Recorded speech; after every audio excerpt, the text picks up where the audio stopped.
જે રીતે આપણે પહેલા તો આ મોરબી જિલ્લાની વાત કરીએ તો આ મોરબી જિલ્લાની અંદર લો એન્ડ ઓર્ડરની વાત કરીએ તો છેલ્લા અઠવાડિયામાં કેટલા મર્ડરો થયા આ બધા પત્રકાર મિત્રો જાણો છો। તો લો એન્ડ ઓર્ડર હોય અને જે સંઘવી સાહેબ જે દેકારા કરે છે, વિધાનસભા મૂકી અને ગેડિયાપાડા માટે આમ સાઉથ ગુજરાતમાં ચાલ્યા જાય, વિધાનસભામાં જવાબ દેવા માટે બેસે નહીં, ત્યારે આપણે જોઈ શકીએ છીએ કે આ મોરબી જિલ્લાની અંદર લો એન્ડ ઓર્ડર ટોટલી ખાડી ગયો છે। બબે મર્ડરો થઈ જાય એક વીકની અંદર, તો આનો સુધારો તાત્કાલિક થવો જોઈએ। વાત રહી તો પીએમ માત્ર અમેરિકાની ચાપલુસી કરી રહ્યા છે, નરેન્દ્રભાઈ મોદી અમેરિકા કેમ નાચવાનું। અને આપણે જોયું છે કે ભૂતકાળમાં અમેરિકન મીડિયા દ્વારા પણ આપણે જાણ્યું છે, ફોરેનના બીજા મીડિયા દ્વારા જાણ્યું છે કે નરેન્દ્રભાઈ અમેરિકાના પ્રમુખશ્રીના કહેવા ઉપર ડાન્સ પણ કરે છે અને કેટલા જગ્યાએ ક્યાં ક્યાં એના નામ ખુલ્યા છે કે જે આપણે શરમ આવે કે આપણા આવા પ્રાઇમ મિનિસ્ટરનું નામ આવવામાં આવે ત્યારે આપણા માટે આ શું છે, એના માટે છે। આ ગુજરાતની અંદર જે ખેડૂત હેરાન થઈ રહ્યો છે, ખેડૂતોના હજી પાકના પૈસાઓ પૂરા નથી આવ્યા, તો એના પાકના પૈસાઓ મળવા જોઈએ।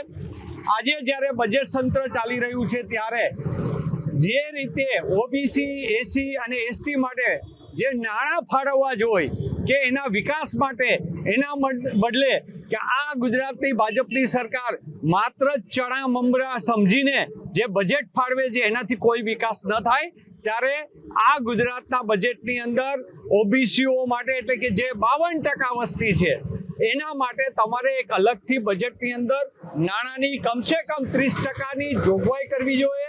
એસી એસટી આદિવાસીઓ માટે જોગવાઈ કરવી જોઈએ કે જેના હકીકતમાં એનો વિકાસ થઈ શકે, પણ જેના ચણા મમરા પણ આપણે ખરીદી ન શકીએ એવું બજેટમાં વ્યવસ્થા કરે તે યોગ્ય નથી। તો એની પણ અમારી માંગણી છે કે આ થવું જોઈએ। જ્યારે આ ડીલો છે જે અમેરિકા સાથે ડીલો કરી છે એ ડીલો રદ થવી જોઈએ, કારણ કે આનાથી આપણો આ દેશનો ખેડૂત પણ એમાં અટાઈ જવાનો છે ને ગરીબ થવાનો છે ને એનો ખેડૂત મજબૂત થવાનો છે। જ્યારે આપણે જોયું છે કે 2 દિવસની અંદર કે આપણી કંપનીઓ સોલારની જે કંપનીઓ ત્યાં જાય તો એની ઉપર કેટલા ટકાઓ ટેક્સ નાખી દીધા અને આપણે એને આમંત્રણ આવીએ કે આવો અહીંયા તમારે ટેક્સ ભરવાની જરૂર નથી, તમે અમને બરબાદ કરી જાઓ અને તમે રૂપિયા બનાવી જાઓ। એ રીતે જ્યારે આ ભાજપની સરકાર, નરેન્દ્રભાઈની સરકાર ડીલ કરતી હોય તો આ તમામ ડીલો છે એ રદ થવી જોઈએ, કારણ કે આ હિન્દુસ્તાનના લોકોના હિતમાં રદ થવી જોઈએ। મહેશ રાજપૂત, ઓબીસી ડિપાર્ટમેન્ટના ચેરમેન, ગુજરાત પ્રદેશ કોંગ્રેસ સમિતિ।